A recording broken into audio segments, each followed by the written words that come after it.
to be able to find a way to land his CC on your squishy members and going to disrupt your backline like Impact is going to do. Same thing, Haunter, they talked about, he had so much success on this Maokai. He was an absolute monster.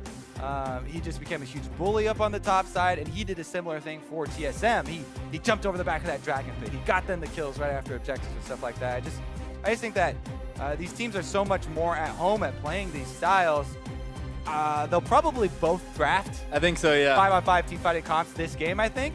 And that's kind of a fitting way to end this best of series, right? It certainly is. A bit more stable, perhaps, for both teams. Welcome, viewers from LCS 2, as we are into Champs League for game number 3, our final game of the day. Fun way to end it here. Cloud9 on the blue side, banning away Rengar. 10 seconds for their second ban in this first phase. TSM over on the red, banning that Malzahar again. And there's the Maokai ban for Cloud9. So already the top lane tank pool shrinking.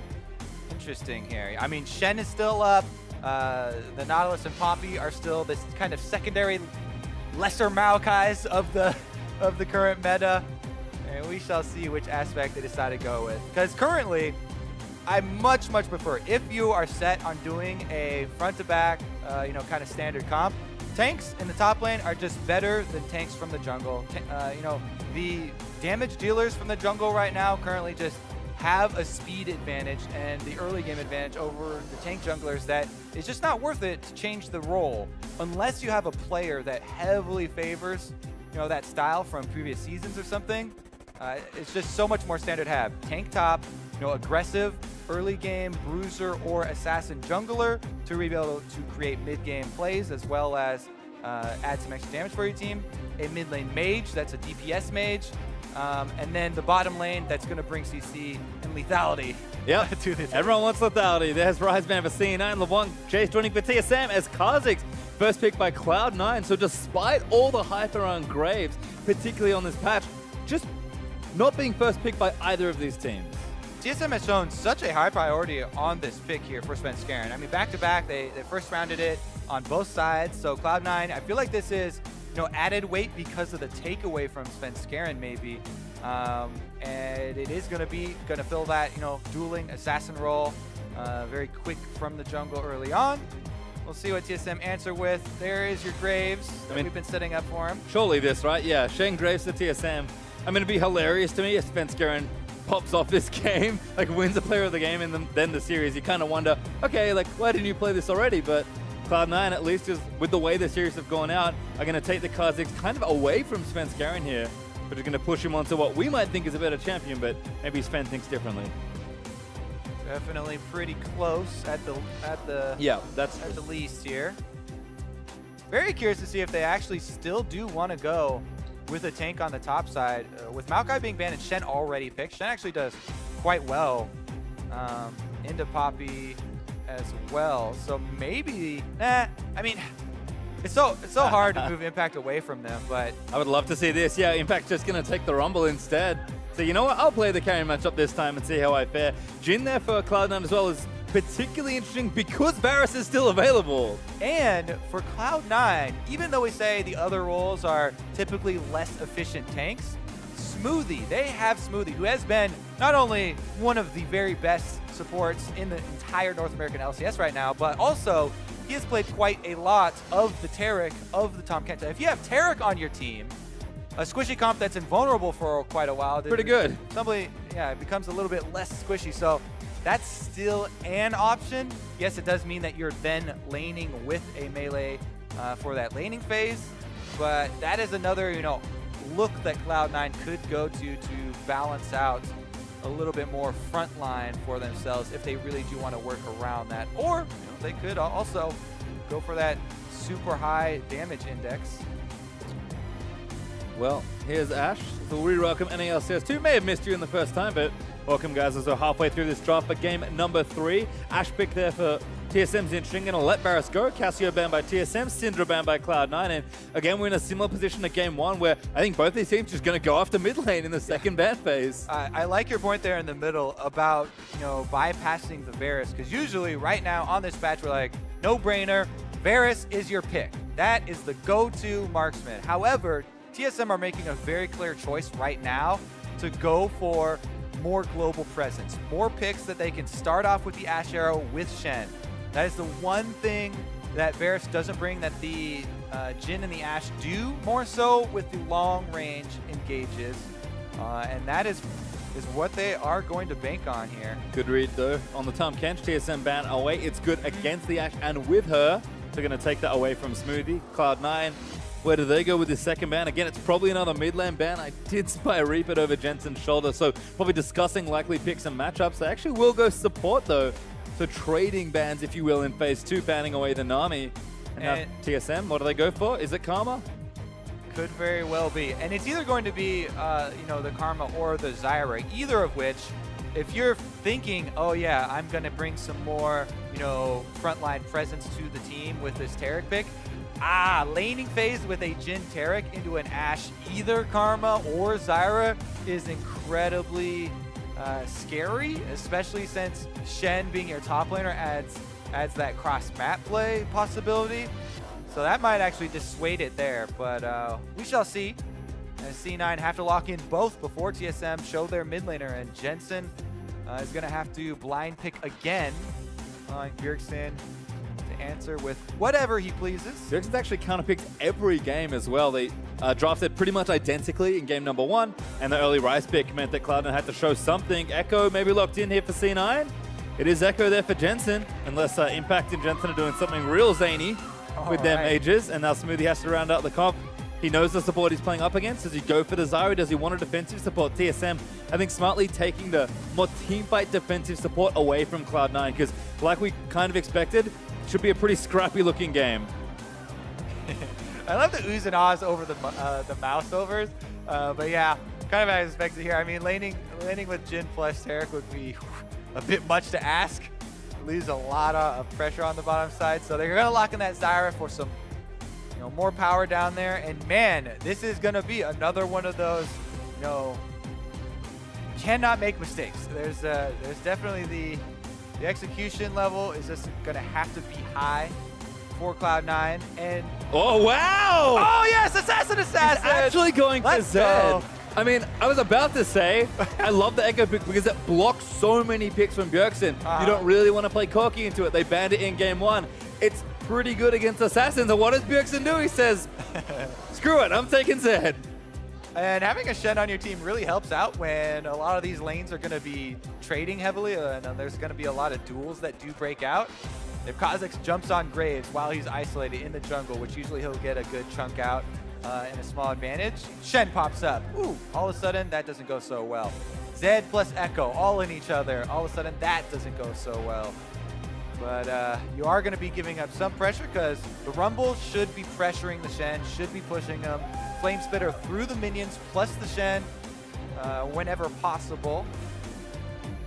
This should be fun. Do like to see Jensen and Bjergsen. We talked them up before the series. Always a treat to watch them two play against each other. And they'll take a very dramatic matchup into each other here. Bjergsen again going for the counter pick, almost challenging Jensen here, saying, you know what? You want more of an assassin and diver? I'll take the assassin and diver. Definitely exciting. We'll see if they actually are going to trade that heavily, because both of the junglers have paid a decent amount of attention around that side of the map. And also Impact, of course, the other side of the story here. He's going to take the Rumble into the tank matchup this time. I mean, Shen brings so much more than just decent laning and good tankiness. Sure, he's not Maokai in the team fight, but he's great in the side lanes. In Impact, he's had so many strong games recently on tanks. We also know that when it counts, when he really needs to be clutch for his team, he can carry hard for Cloud9. So this is it, our final game of the day. Cloud9 TSM going to play one more. Number 1 ranked team versus number 2. And even if TSM win and hand Cloud9 their first loss, they still will hold similar positions. All right. See if both of them start Raptors this time around. Last time around, I do like getting that early ward in there to either give you the early intelligence that they're working on Raptors start, or even dissuade it. Yeah, I think TSM are playing with the memory of the last few games. There's been a lot of checking in the Raptor camp for Cloud9, so I think just grouping up together and hoping someone foolishly walks out and maybe gets himself killed. All right, let's set up the early stages of these lanes and talk about why why we expect them to be heavily trading. Actually, 3v3, more than Haunter wanted. invade. Goes in for a What's force the flash from Impact. All right, that's an early flash down. Now let's revisit those lanes early on. Pastry, Rumble, who usually likes to get, pushing lane with Flame Spitter and trying to harass at the same time, now incredibly vulnerable, does not have flash for Impact. This is definitely going to be a target zone for jungler intervention. You have to start worrying, okay, do I need to cover a counter gank, or can we track Svenskeren well enough that I don't have to spend time up there and allow Impact to be on his own? Because Impact probably won't die, as long as there's not a lot of intervention up there. Rumble, even without flash, should be fine. He actually took a bunch of health, a bunch of damage there. It carried over because he wasn't able to base. Plus, I think he might have taken one hit from the Golem. So he's even lower than I last saw him, but he's coming in, no flash, half health into the matchup. And Svenskeren is still on top side. Going up towards Krug signals he might make a visit over, or he might do an early recall and then go down to his blue quadrant. We'll keep track of Sven after doing that camp. Sneaky eats a big chunk of poke, though, from Bifrost. Level 1 can be tricky sometimes. Yeah, I mean, bottom lane also is going to trade heavily, but I'm so curious about top side, because Shen landing a taunt is so easy when he has flash advantage. And Haunter should be able to set up a Graves, and Graves is moving there right now. Yeah. It's just that Impact, as we said, like, comes this mental game. Is he coming to get me? Am I going to actually fake ward? He walks down to make them think he's used his trinket ward. I believe he used it early on in the invade. Yeah, it's somewhere else. So Svenskeren going to take the Scuttle Curb instead. Impact maybe didn't have it up. Yeah, that was weird with the spectator then suddenly showing that he now has cooldown. But anyways, fake warding is definitely...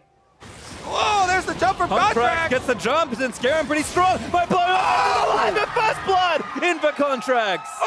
Oh my goodness, Contracts immediately taking advantage of the situation. Svenskeren in full vision. And I said later, if, a Kha'Zix jumps on the Graves where they usually have this burst advantage, can get turned around by a Shen. Shen's still level 3. Not going to help you out there. And that's pure 1v1. Contracts flashing over. Who doesn't get hit by the second activation of End the Line and gets in range for the kill.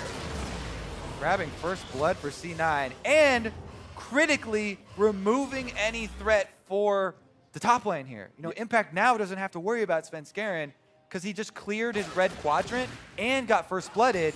If he went back to top side, he would be giving up so much on the bottom quadrant. And Haunter just not in a position to fight either. He's getting pushed in by Impact now, keeping up in CS, which is nice. Impact going to take a turret hit there as he continuing to harass Haunter.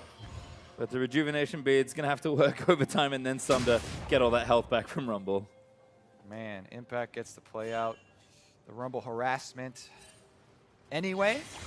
Meanwhile, walking over a ward here initially is Contracts. Still going to be able to steal away. Actually, Sven should check this because they saw him walk toward the area. Not going to check. He's going to eat damage instead. Contract isolated him again. Svenskeren going to go down against Contract. Gets another. I almost want a replay because I thought he walked over that dying ward. He did, but they thought he was just at the Raptor him out camp. As well? Yeah, I think they just thought he was at the Raptor camp though because they don't have any other vision. Yeah. All right. Well, regardless, he face checks and Contracts is waiting. So we are going to find that replay so we can get a vision toggle and see if they actually saw him walking over the ward. Because if they did, that is just that is no respect at all. And you deserve what you get if you don't respect that invade. Contracts returns to the scene of the crime almost because another kill on the Sven. Let's take a look at this. So the ward is just there was a yellow ping. Maybe that. I need to know whose ping that was then. Because it could have been C9 pinging that they saw the ward dying. But he stepped out just as it was dying. So that was close. I'm going to give them the benefit of the doubt and say they didn't see that dying. Because that could have been Cloud9's ping saying, a ward just died here. Now I'm going in. Either way, though, this is going to be huge for the early game. As this is a very snowbally Kha'Zix. Sven certainly looks surprised. Kind of rubbing his brow after that play. It's been tough for him. 2 deaths already handed over to Contracts in under 6 minutes. Sneaky and Smoothie also getting their push on here. Ash does go back for the early BF sold buy, so total looking good as far as early items and CS goes. Impact up here as well, though Haunter's actually keeping pretty close in CS. Impact, though, almost always have that damage advantage, so got to play carefully around the Rumble. Also, though, again, just taking what CS he can.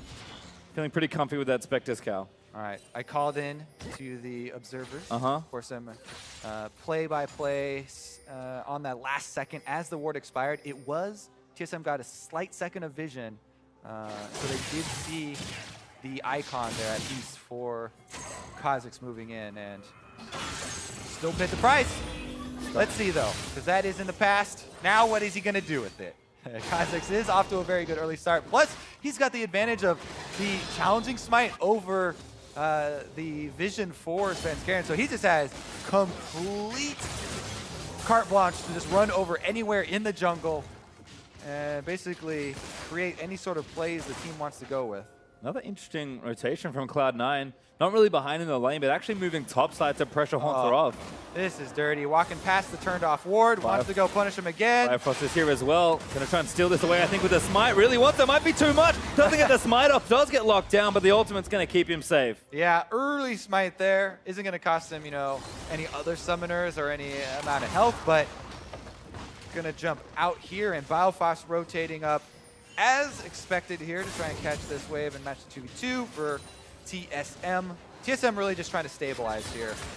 As game 3, the deciding match, they want to at least get to the point where they get to combine their Ash Arrow with their Shen, stand united. Bjergsen, though. Really nice here from Jensen. Gonna have to commit the ultimate. There's Shen as well. Not nearly enough. Jensen saves his ulti as well. The first Shen ultimate before you've started to get any sort of cooldown reduction as well. Very long cooldown, and Jensen gets that one out with almost no effort. Didn't have to expend anything there. Definitely a lot of control here. Going Cloud9's way and removing a lot of the comeback options that TSM would want to try and use. The other one definitely being that Ash Arrow that should come in soon for Turtle. Well, it's been a while again since Bjergsen's played Zed. This is the first time he's ever played it. This split, of course, is a trademark Zed player. Time and time again. I was kind of wondering when he was going to feel like playing it. Looks like today's the day, but Jensen holding steady in the mid lane. Nice and safe on the Echo, particularly with Chrono Break available. Good taunt by Haunter. Forcing Impact to equalize. That could be a solo kill. Haunter grabs it. All right. The question is, who will step up for TSM to get them out of this situation?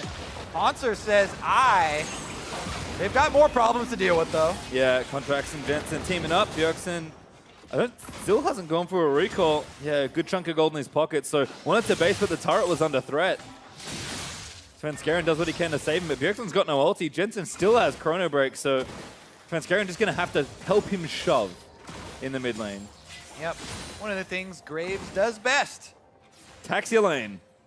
Come on, shove minions. Help you out for a purchase here. Honestly, with Bjergsen opting to go for this lethality early build, he's sticking around to do another wave.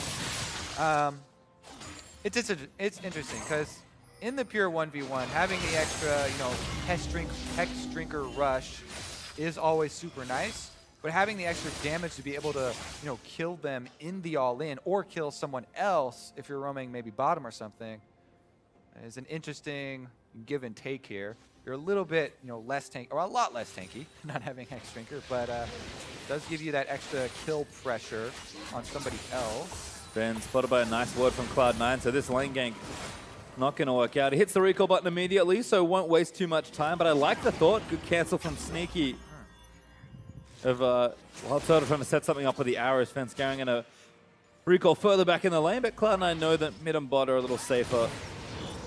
The teammate now up for Haunter means that Impact's kind of feeling the pressure in that lane. Made the misstep under the turret, got himself solo killed, and Haunter's got pretty firm control of the wave. Haunter, the shining star here for TSM so far. Even though he had to use his first ultimate to go save, or maybe give a cushion. I don't know if he had to, but regardless, didn't get anything out of it. Bjergsen has gone back as well. Looks like Edge of Night might be the first item here. Does at least have a Nomad mantle. For sure. Yeah. which makes sense given the mage matchup. Edge of Night's just, I mean, of all the many wonderful things it does, the fact that it's kind of like a Hex Drinker that does even more damage is, I think, for me, the thing that pushes it over the edge. Yeah, definitely the low cooldown on spamming your shield is super Yeah. nice. The one thing you do lose out on here is that Hex Drinker's super early impact. Super cheap. As soon as you combine it, you have this giant shield. And Edge of Night, you just have to wait a little bit longer to actually combine it. Turtle, though. Good arrow. Has to get out from Smoothie, though. Snag gonna land. Firefrost here to save him. Strangle Thorns. Turtle gonna flash. Heals as well. So who else is here? C9 TPing Impact in. Ultimate is available. Contract's also here. Great equalizer from Impact. Firefrost burning down. Gonna dive on the Turtle. Sage United needs to be completed. Slap complete! Does go down. Contract's gonna fall. Firefrost actually gets it. Yeah, even though Contracts blows up, that's going to give them control of this turret. They should be able to get first, or they already got it in mid lane, but they're able to get another turret here for C9, overloading on this top side. It should be answered by TSM on the bottom side because Sven is already counter jungling down there, but going for that 1v1 trade, TSM actually in the hole right now isn't the worst thing for them. They're able to get a counter kill on the Contracts. They're able to trade an outer turret and stabilize a little bit as far as that gold is concerned. And there's your Edge of Night completed for Bjergsen. So now he has bypassed that little area of uncertainty and should be able to spam that anytime he goes in for a move, be able to negate the first spell. There's tower in for TSM. So after all the trades, it's 2,000 gold ahead for Cloud9, and Jensen in particular will be happy to have gotten bonus gold from that first turret in mid lane.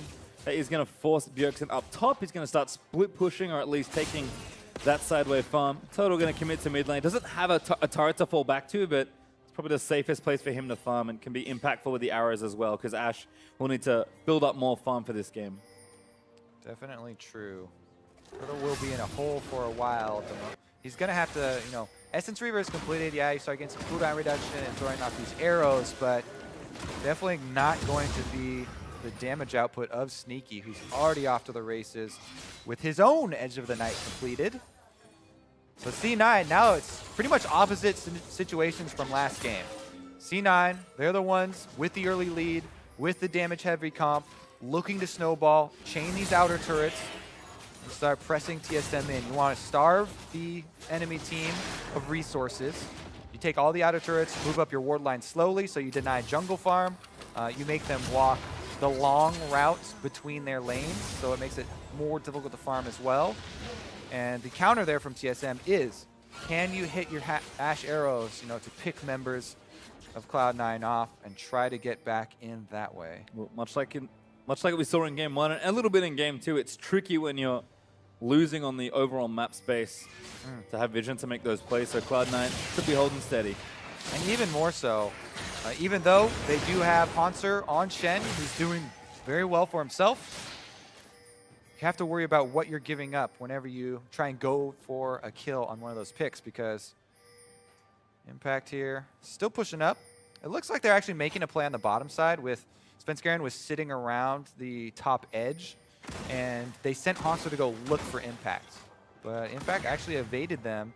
Sven has to just walk away with only a scuttle take. Sneaky and Smoothie still chilling out here. Sneaky's got a safe haven to farm from here in the mid lane. Also, is definitely worth mentioning that Cloud9 are running that double solo laner teleport, right? Jensen on this Echo, even though you use the early teleports to get back to lane for laning priority, he has it available now, and he's level 11. So this is another thing that you do have to worry about as far as the map opening up and the ward line slowly encroaching. Not only could it be Impact teleporting in for these, but Jensen could also pull the double teleport.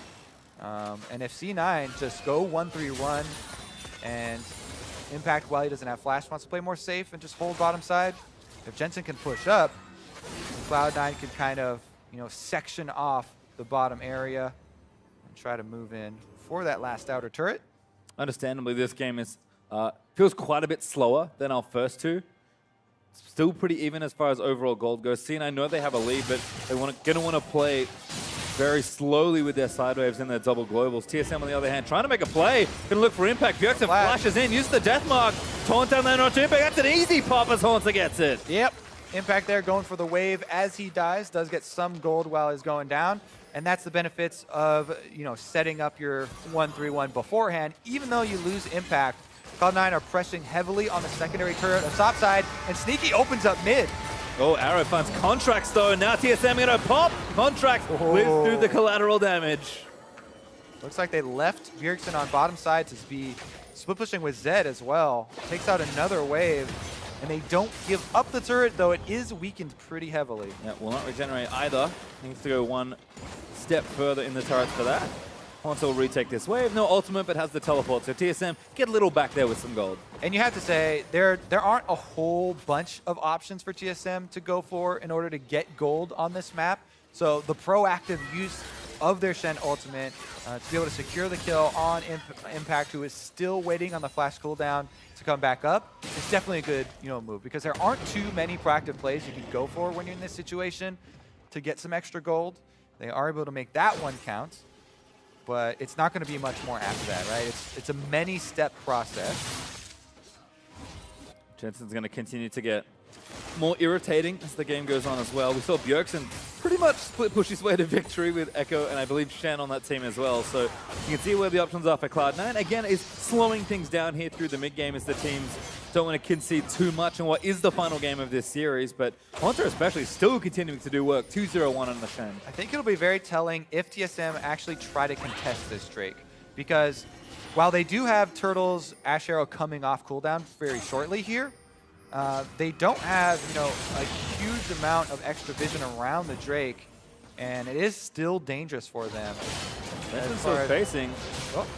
Good Spirit's Refuge, but shields up for Haunter. Jensen is a Protobelt as well, so doesn't really need to stop here. Haunter gonna just try to fight instead.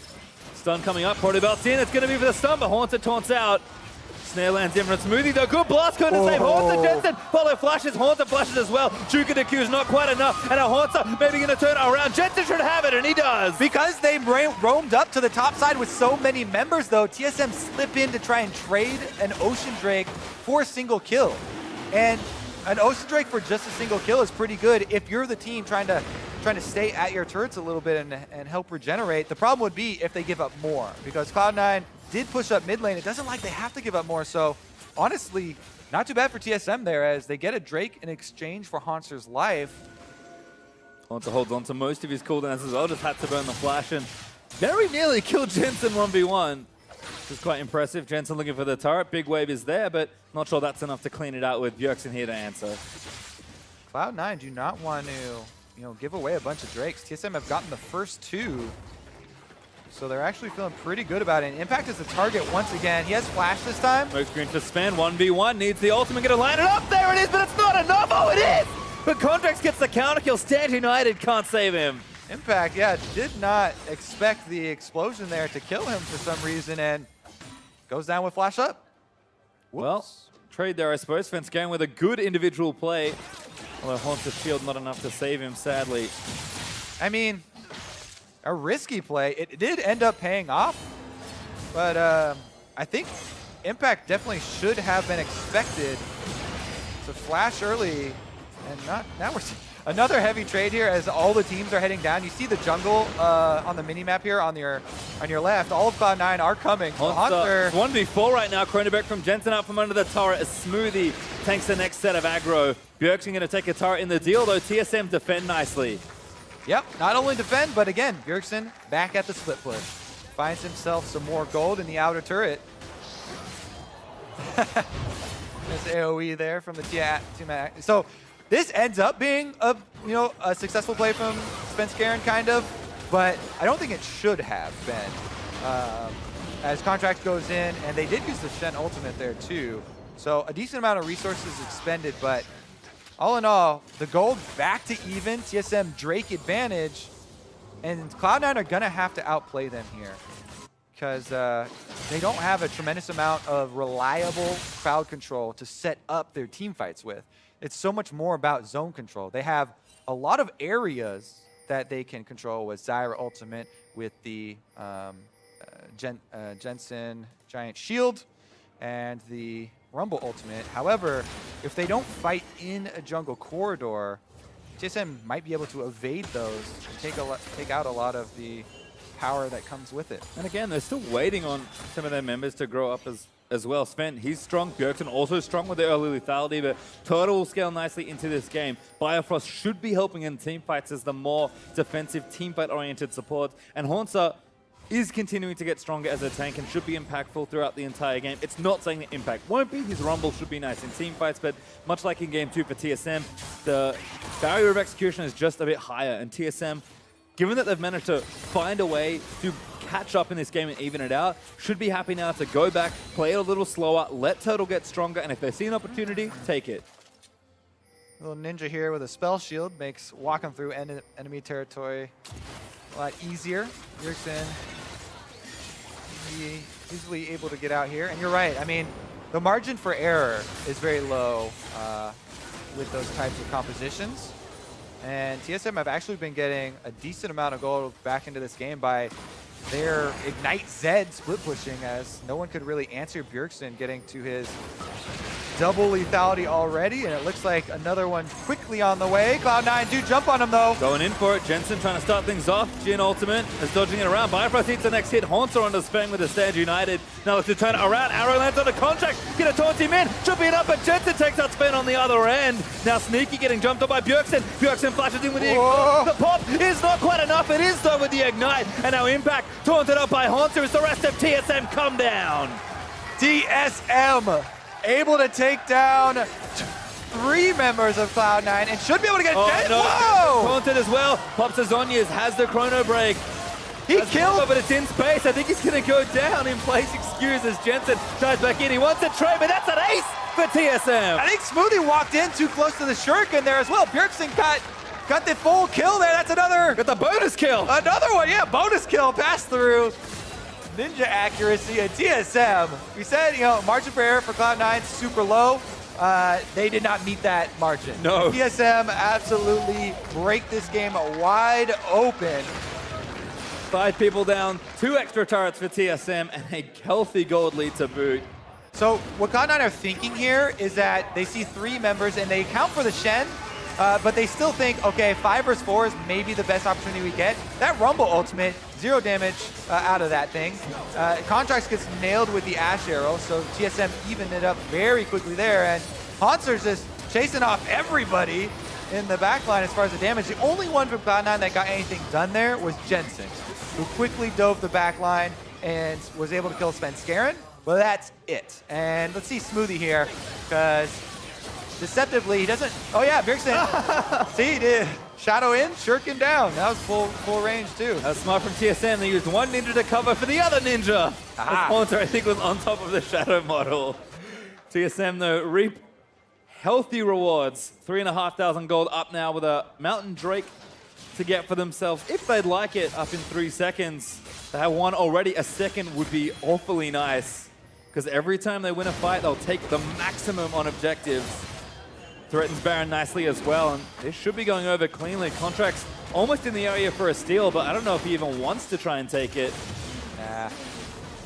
Not worth it. Just not worth the risk. Instead, they'll give it over to TSM. Jensen and Bjergsen meeting for a bit of anime. Oh, no, Stand United going to ruin the whole party. Bjergsen back in with a death mark. A kill needs to land a little bit more. Q's going to land. It's not enough for the pop, and Bjergsen's going to get it turned around. Goes back to a Shadow as Haunter covers the rest of his team for the Jin shots. Last bullet goes wide, and TSM defend well. Yeah, I mean, with all those ultimates being used, you know, if you take out more and more of these variables, it favors TSM, who are already ahead, who have stacked up all these dragons, who have control of the map, who have this gold lead. So all in all, even though nobody dies there, I think that's advantage as far as the skirmish goes to TSM, because they're setting up some vision around Baron. You know, they get to easily reset after that. And even though Cloud9 are trying to clear it out, it's going to take a while. Well, there again, everyone's still powering up. Did he get the last one? Yes. Nice, get all the wards there. He had a pink ward there anyway. Yeah, well, makes it easier. And now Baron Vision back in control. TSM with an instant question mark ping to the area. So aware that don't want to give that one away lightly. All right, let's see what a comeback looks like for Cloud9 then, because you still do want to jump on TSM unawares, even though, like we saw, they're pretty good at counter engaging with Shen ultimate and Ash arrows. You know, those were the 2 members that weren't with the 3-man squad and can add to that team fight even from afar. That's still the angle you want to go with if you're C9. Jensen can't make any headway versus Hanser now that his Spirit Visage is completed on top of his Merc Tread. So Hanser there was the one to really hold his own in the lane phase, got himself a solo kill. And he has been doing quite nicely for them. And then we talked about the TSM with Ivan Nakai. Contract phase check-in. Arrow lands in, hits contracts, damages there. Bjergsen wants to try and finish him off, and Skaren able to clean it. These are why we keep saying margin for arrows so low. There's no one who can safely take an arrow. Anyone who gets hit with this arrow is going to have huge health percentage loss. Contracts last time, dead. Impact this time, dead. Baron now, possibly dead. Well, 6,000 health left. Bjergsen, they're a little late. Smoothie trying to zone them out, but Jensen wants to dive in for it. He's on to Turtle. Damage is big. TSM trying to finish everything here. Sand United might save Turtle. The exhaust is down as well. He'll flash out of it, but they have to get out the 1,300 contracts is in! And there it goes down. C9 walk in and take the Baron. My goodness, Jensen still at it! Still going. Pops his Omnias after the convergence. Stuns up Haunter. Chase him down. Haunter very tanky, but Jensen wants to squishy Bifrost. Can't get it, but that was horrible for TSM. That is a Baron throw right there. Let's see how far that throw goes, though. Cloud9 so happy about this pickup. You can see Jensen there. He doesn't hesitate at all. He knows we can't just walk around Baron and wait for this, poke. Jensen beelines it right into the back line. He takes all the DPS off Baron, so then Svenskeren is sitting in there with nobody helping him DPS this Baron. They've got split calls where two members are trying to fight Cloud9. You can't have split calls where just the jungler is trying to finish the Baron by himself. The rest of the team is fighting. That is the worst possible scenario. You either have to all turn or all burn. And they got split up there. Cloud9 picked them apart. That's exactly what Cloud9 needed to get back into this game. Let's see how much gold they can get off of it, because now they're the ones with the push advantage. And they're all headed right down mid lane. Still a 50-50 Baron as well. Sven was there to at least maybe smite it, but everything goes wrong after TSM's reckless decision. And C9 tie the game back up. 3 turrets to 4, gold lead well in their favor, and they're pushing for more with this Baron buff. They know that this is a window that's been open for them, and they want to push it as far as they can go. Bjergsen is looking to flank, try and get in here from the side, and Hanser will be coming in on his back. This will be the double ninja backline dive, soon to be added to the Olympics. Only one ninja getting caught right now. Contracts doesn't quite land a spike. So Zed gets away, no slow forthcoming. Gonna take the Grump away instead. There is a turret to defend here, but I'm not sure TSM fancy defending just an outer turret versus a Baroned up Cloud9. Only a minute 30 on the buff. Cloud9 need to make some haste to do real damage here, but should at least get themselves ahead. I do think this one is forfeit, yeah. This should be easy pickings. But TSM could pose a bigger threat at the secondary one. Oh, here it is, the double ninja back dive! Sneaky ninja seed, taunts up as well. Sneaky goes down. Bjergsen makes a huge play with the help of his top laner. Sven flashes out the safety. Jensen, Chrono Breaks back in. Big redemption though coming out from the support, and Bjergsen gets a double kill. And all of the judges, 10, 10, 10 for that one. Bjergsen and Hanser absolutely destroyed Cloud9. They actually, I thought they were going to wait till the next turret, but they jumped right on him. Immediately annihilate Sneaky, Contracts, and Impact. So that was a short-lived comeback. I have to ask you, is double ninja backline dive a winter or a summer sport? That's definitely a spring sport here, baby. Well, they'll take a turret for their troubles there as well. Let's watch. Split the middle. Let's watch this 10 again. Yep, there it is. Sneaky even flashed away, but he still can't get out of there as Bjergsen's able to get forward immediately with Hanser, still able to come in. Then he can easily land the flash, and there's nobody who can take shots on this team. TSM, take him down. I mean, they take him, but don't take him very well. 50-50. That's how I felt after that Baron throw. Drake goes down though. TSM stacking objective massively here. I mean, sure, bad decision making at the Baron gives it over to Cloud9, but they make the proactive play to get themselves back in the game.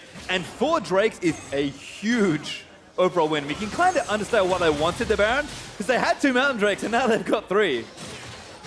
3 Mountain Drakes. Means these turrets will fall very, very quickly as well.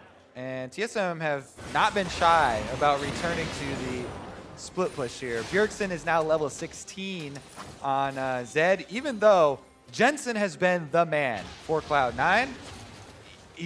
There's not much that he can really do to bring together a team fight. You know, he's doing his best. He's dabbing in the back line, taking them out, but you know, causing the scatter is not quite enough. And I don't know, even as level 18, with how many kills he's been able to get, if he's going to be able to answer. He's got no help. We saw it in the last game where TSM's comp just didn't have anyone else to kind of get the damage deals in, and Jensen wants to dive, but he's got really no one else to dive with unless they have picture-perfect initiation. Impact is 0-6 on this Rumble. Not been able to have any really game-changing Rumble ultimates. And it looks like, once again, team with the tank. Advantage here in mid-game. 32 minutes in, though. TSM, no objectives will come up too soon, so they're taking it a little bit slow and trying to move through the ward lines. They're actually not really being aggressive at it at all, even though they do have Stand United. Guess they're saving all of their cards for the soon spawn of Baron. Yeah, 145 till that one's up. Bjergsen, though, poised for a potential 1v1. Not sure he wants to go in onto the Zhonya's chrono break up Jensen. It'll signal that he wants to go in if we see the Edge of Night activating. Does not go for that, so we probably won't get any action. Taking the farm instead. TSM playing it slow as they move up towards the next major objective. They've got a huge Drake advantage for this next Baron fight. And they've seemed to have played the team fights fairly straightforward. They've got that compositional advantage as well. Yeah. I think that TSM, you could say, they should be a little bit more aggressive in setting up their vision, because as soon as that sucker spawns, 3 Mountain Drakes, you can take it down in a second or two. So if they have these control wards, there's 4 control wards in inventory right now for TSM. If they move right to Baron right now, place them down, they should be able to at least make C9 come face check them with all the squishy members. That would be a death sentence. Svenskeren going to get spotted by Jensen. Cloud9 still have the foothold in the Baron area. Scry's bloom by Smoothie, going to find themselves a few wards to take down. TSM just don't quite have it all set up yet. 30 seconds till Baron. Yeah, I mean, right now they don't even have Hanser pushing bottom wave. He's using his ward actually to protect his split push. And they're going to go for the slow pressure of the Shen push on bottom to slowly build up and force Cloud9's hand. Wow, that Scuttle Crab is actually quite good for C9. Going to provide them with a lot of undeniable vision. Well, Smoothie got tagged. There's the arrow. Just misses. Good flash. Bjergsen gets tagged, but no snare from Jin following up. C9 looking for a play. Yeah, and they're getting Nancy. They are. Leaping in. Some poke on the Svenskeren, but Haunter is now starting to provide even more pain for Cloud9. He actually taunts back towards the wave to get the push started. All right. Gonna keep it up, and C9 have to make this decision now. Rumble's heading down, actually. It looks like Impact will volunteer. He has teleport, it just has a long channel time, so you have to be careful with it. Jensen down here as well, actually, so they're gonna use 2v1. Oh, they spotted contracts. They trade Edge of Night spell shields. No arrow up, but there's the vision that TSM wanted around the Baron. Oh, Bjergsen all in for Smoothie, looking to make the play. He's out, that's a kill! And now Haunter fights sneaky, huge shot on the back end. Gets the next kill, and now the redemption down, gonna keep Haunter chugging forward. Once again, the tag team between these solo landers has been huge this series. There we go. They are able to flash in, finish him off. That's 2 kills down. Jensen, Contracts, Impact. They've got to make their last stand now. And Impact can't make it back in. He's in mid lane, but he canceled that teleport. Baron is going down so quickly. Equalizer burning down. Don't miss this smite. Svenskeren nails it. And now Contracts, the next target. Jensen rolls away from that arrow. All right, C9 going to try and turtle inside their inhibitor turrets. Very, very difficult here as Hanser still has teleport. He can usher these minions right up to the inhibitor turret while the rest of TSM pushes down mid lane. Oh, actually, Jensen is just trying his best to make this one a Cloud9 victory. He's still at it, takes down Wild Turtle. maybe it buys them a little bit of time and deflates some of the momentum of this Baron buff. Let's take a look at it. Turtle, He's just chilling. Turtle did save his summoner spells though. Ow. So yeah, I guess he was like, yeah, Jensen's there. All right, I'm saving my summoners. I mean, I like that decision from Turtle, but Jensen just erased poor Ash off the map. I mean, almost 6 Adam Echo, excuse me, is going to do that. Jensen at 4-1-0. He is very tough to handle. Oh, double into Bjergsen's backline dive received a new again. mission. All right. First heat's down. They scored a 10. Here's the second heat. Can they cancel it? Oh, my God.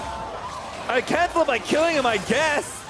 Jensen stuns one up, and he's coming out of Zhonya's. He should go down here. Bjergsen going to stab him straight in the back. Ay, that damage from Bjergsen. All right, well, let's see about this. Is anybody even going to get close to try and steal this?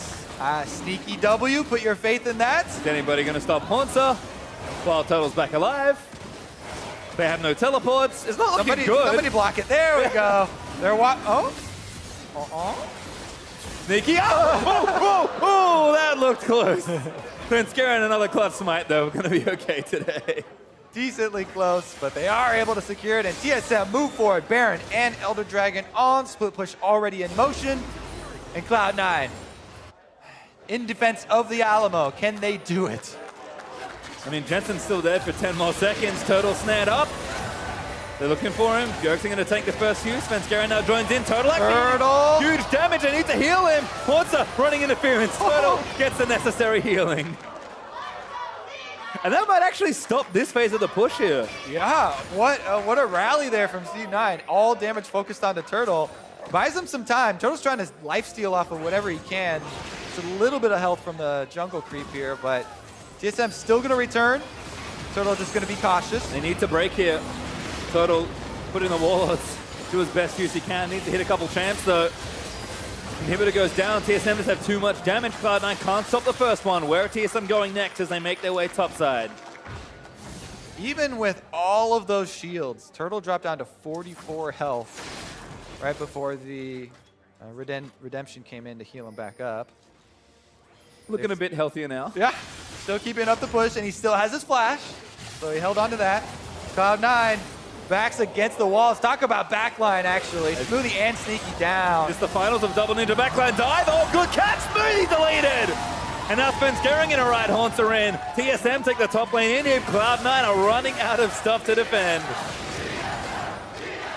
Next to start number 1 is where TSM will turn their attention to. That's going to go down.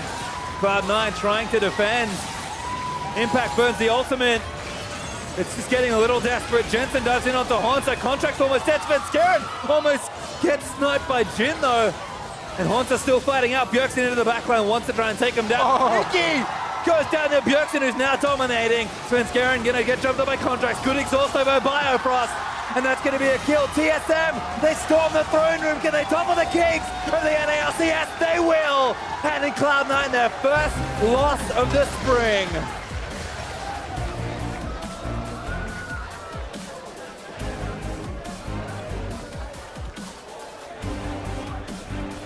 And our new favorite Olympic sport comes up real big there for TSM, the double ninja. Backline dive. So much work done. Haunter and Bjergsen had a fantastic series together. We talk about Sven and Bjergsen all the time. Sven had a decent series. Haunter had an incredible one. Haunter definitely pulling a lot of weight here for TSM. Bjergsen was getting bullied early, but he showed up late really well on the Zed. I have to say, I'm loving this NAZ trend that we're seeing.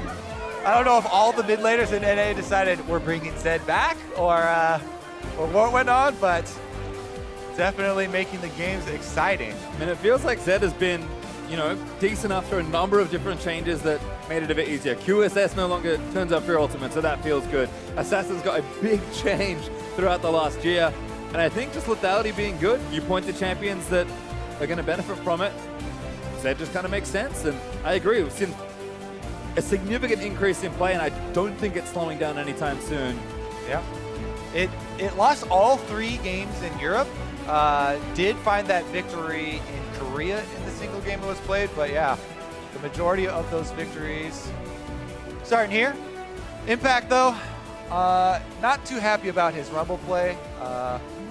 So he definitely knows that he's got some stuff to work on there. But again, this actual whole series was, Team with the Tank was the one to come out ahead. And it's kind of funny because, game one, kind of playing with a bit of both, and then they decide to mix it up for games 2 and 3 and doesn't work out. Rumble only defeats in this series, unfortunately. Seems like Skara might have been right on the Endless Test. I also really like Karma as an answer for the Rumbles that we're seeing, because so many times Karma shield, AoE shield, plus the speed allows you to get off it that much quicker.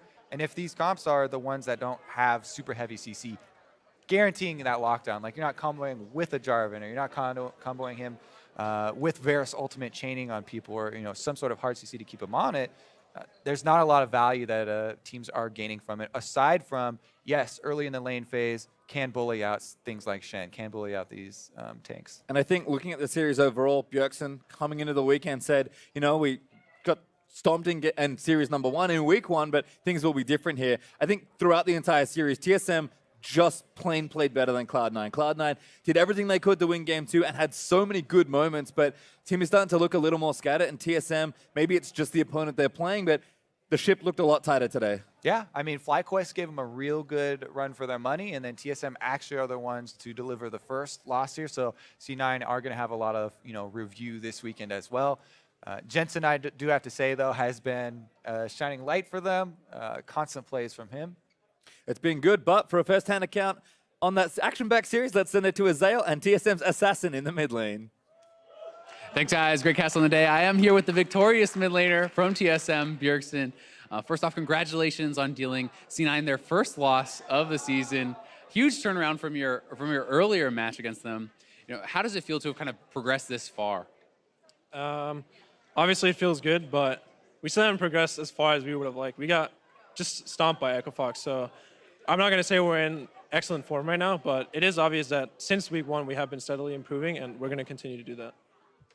So, comparing your year 2 last year, obviously, you had a fantastic summer split, only 1 loss. And talking about your loss to Echo Fox last week, do you think that you guys can kind of get back to that form, or what is missing from last year? I mean, of course, we can get back to the form we won in summer split, and even better. I think it's just when you have that long break in between the splits, you forget a lot of the basics of the game, and you have to constantly hammer them in every single day. And those are the things that we're working on. It's nothing too complex. It's just the basics of the game, doing it every single game, and optimizing practice. So, yeah, I'm really happy about this win, but there's still a lot of things we can get better at for sure. Certainly are. There always are for all the teams. So coming into this game, a lot of people were talking about, Jensen maybe being the best mid laner in North America now, maybe taking your crown. After this game, anything to say to that?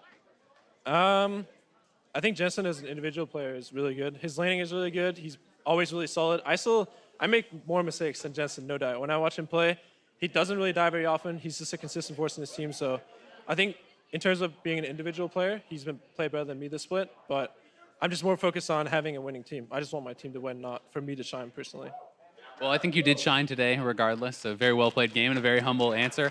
Congratulations on your win, Bjergsen. And that's going to be it for us, guys. We're going to head back to the desk. Thank you very much, Azael. Very kind words from Bjergsen, thrown over to his lane opponent in Jensen in a 2-1 defeat of our previously undefeated Cloud9 team. So nobody is defeatless now in the North American LCS, but it didn't come necessarily easy for TSM. All of the games were somewhat competitive to a degree. Let's start in Champ Select here. We were talking about on TSM side not liking Haunter on the carries. They put him back on a tank. Flip side, Impact swaps onto the Rumble. No Varus to be seen in the draft. What's going on here? I gotta say, usually we compliment C9's draft. This is one of the few times where I didn't feel like they tied it together very well. So they banned the Maokai, hinting at maybe they want the Shen. They don't take the Shen first. TSM grabs it, so C9 grabs the Rumble to punish the Shen pick. And that's all fine, but then the second rotation of the draft phase, they ban Syndra and pick Echo blind, where usually Echo is like good into Syndra, so if you're planning on doing that, why'd you ban the Syndra? And then Echo Rumble doesn't have any inherent synergy. You're not forcing them to build a lot of armor. Unless you land a sick flank parallel. Right, I mean, like, there's always that situation, but generally speaking, they don't have the most synergy together, and then the whole comp has Zyra as well. It's like very magic damage out of nowhere and doesn't have a ton of setup. So overall, it didn't feel like one of the comps where usually you're like, oh my god, this makes so much sense, C9. This is one of the few times I'm like, what Not were they the most thinking? cohesive or even directed composition coming out of Cloud9, but on the flip side, Scar, TSM makes adjustments that you wanted to see. I mean, obviously, I'd like to see Hanser on tanks. I don't even necessarily want to see him on tanks, but I know he can perform well on them. So, but I don't want to give it all to Hanser. Like, sure, he played really, really well this game, but like, if you look at his lane opponent, Impact had a pretty bad game. Like, usually I consider Impact to be the best top laner, if not like top 2 in the entire league. And he gets solo kill because he overextends into tower as Rumble. That's like a really rookie mistake in my opinion. The fact that that was a huge swing in terms of the pressure for that lane was terrible for C9. Right, what should be considered pressure lane for the Rumble got turned pretty much with that kill. Right, I mean, that's the big thing is you pick the Rumble to counter the Shen. You have some weird early swapping going on, which I didn't quite see the point of coming out of C9. And then, yeah, your Rumble messes up, he dies, and you lose pressure over the Shen. And then you get into this weird 1-3-1 on both teams where they're just picking on other teams' side laners. That was pretty strange to see because you don't see mirror assassins usually. Right, let's work through this game because we had, individuals on both teams that held large amounts of gold, right? Obviously, Jensen was going off. Contracts picked up 2 early kills on the Kazakhs.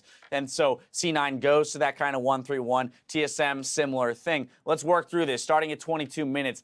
5-for-1 ace for TSM. This is their first stab at taking control of the game. Right, and this was really the first time that we saw TSM make a big jump back into the game. C1 was mostly ahead minus that mistake, but this is a great arrow from Turtle. It can hit anyone here. It's going to be big impact. Hits Contracts. Jensen does a great job blowing up Sven, but then he tunnels on Sikarma, who just runs him around the map, while Bjergsen on the flip side is running wild on C9's backline. Good follow-up by Hanser, flashing over the wall, getting a lot of taunts, setting his team up. And there you see the power of the tank being able to go in with a dive buddy, whereas on the flip side, Jensen has no one to help him CC people. Exactly, I was about to say, when you see the fight split like that, you see how important it would have been for Cloud9 to have a tank there in Impact to either help peel for his backline and be a wall, or to be that dive buddy for Jensen to give him more permission to move freely through the back, because we saw him go into that backline, immediately eliminate one person. If he's given more freedom to work through the rest of the team, or Impact is in a position where he can keep more people alive, hey, that might work out for him. This is 27 minutes into the game. C9 is going to steal this Baron here, plus a 3-for-1. So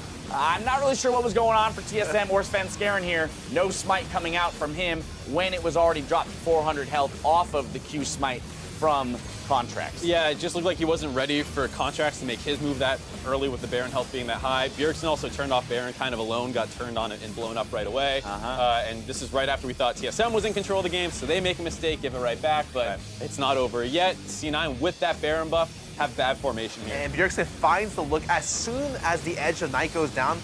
Zed finds the look on the AD and the game's over. As soon as Sneaky dies here, there's no way that 1 DPS, or I guess they have 2 DPS, but like honestly, it's Jensen doing almost all the work on C9's team. Jensen can't do it alone. As soon as he can't convert a kill at the same time, I don't think they have a chance without Sneaky. Yeah, that was an 0-6 Rumble. I mean, it's not like he had very many items necessarily even to match up against the MR that was being built on the side of TSM. Right, and that's kind of what we were saying, where it was this really, the team comp doesn't work together that well, where like teams are now happy to build MR, when normally you want the Echo to be able to blow people up and not need to worry about the MR too much. Shen could stack it all he wanted.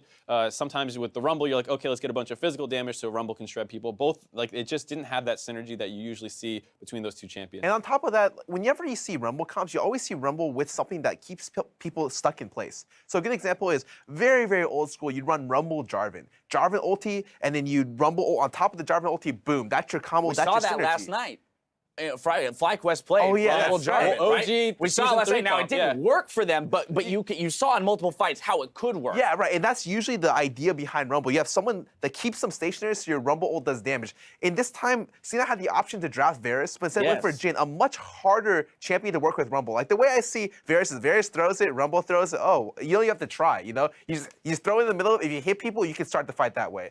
But with Jhin, it's really, really dangerous how they started. In a lot of situations, you see Impact's ult go down, and you're just like, it wasn't that good. But I can't even blame him that much. Right, I mean, it was at the start of team fights. He was often the one like, all right, throw it out, the fight started, and then he just runs at them with Flame Spitter and has to Zanyas. It's hard to have a big impact.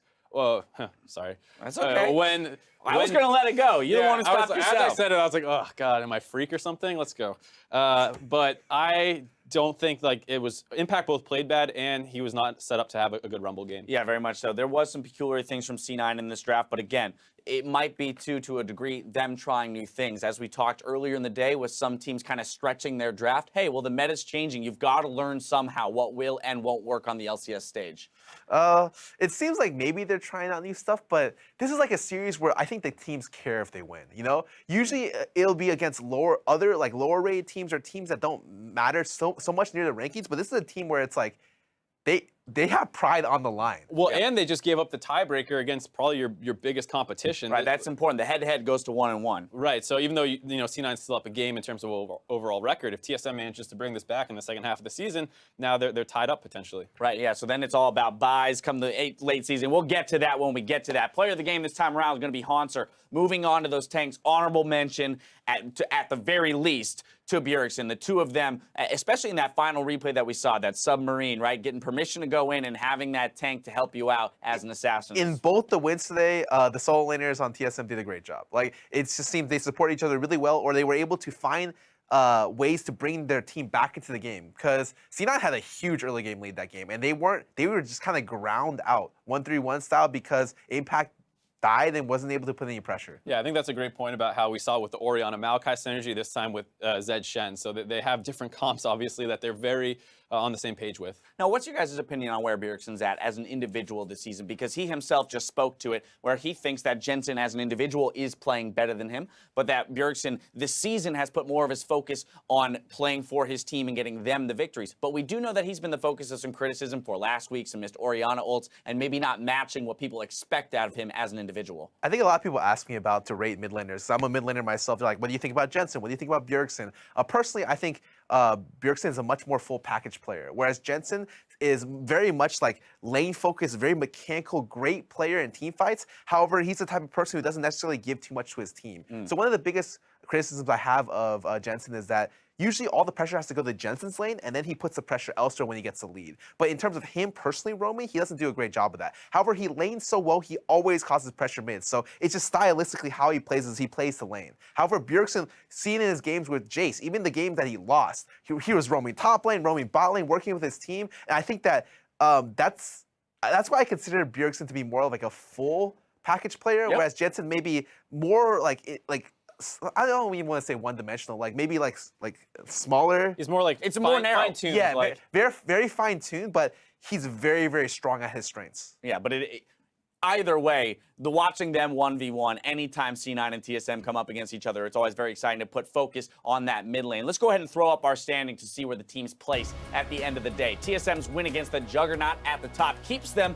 in second place, while Cloud9 continue to hold on to first in the face of that loss. CLG joins Immortals and Echo Fox in fifth, and despite picking up their second win, Envy will remain in 10th place. Now, there's still more league action coming your way tomorrow, so we begin our day with a battle for second place between FlyQuest and TSM. Then Meteos and Phoenix 1 face off against his former teammates on Cloud9. Over on NALCS 2, Immortals take on Echo Fox in the Battle Theater with Team Liquid versus Counterlogic Gaming later on in that day.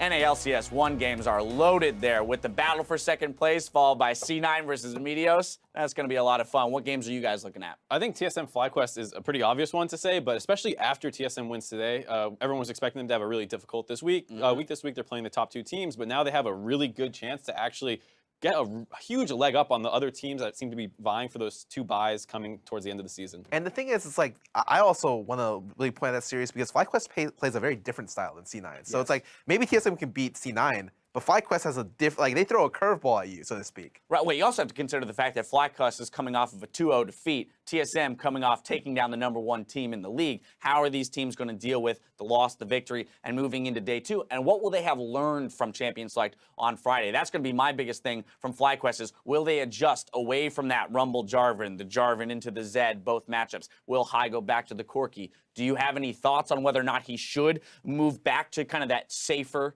more consistent pick, or continue to push the limits? I think I wouldn't mind seeing them go back to a little bit safer. I think we saw that, obviously Bjergsen plays Zed. We saw how effective just blind picking Zed versus FlyQuest seemed to be. It didn't seem like the Jarvan pick was really working out. Maybe they figured it out in their off day that they had. That's unlikely because it's hard to find scrims or something like that. So I think that they would be really hesitant to run the Jarvan comp again. But then again, FlyQuest is generally fearless and will do whatever they think's best. So maybe we do see it. All right, well, gentlemen, it's been a fantastic day of games. Thank you for joining me on the desk. For myself, the casters, the entire live broadcast crew, thank you for watching at home, and we'll see you tomorrow for more North American LCS. Good night.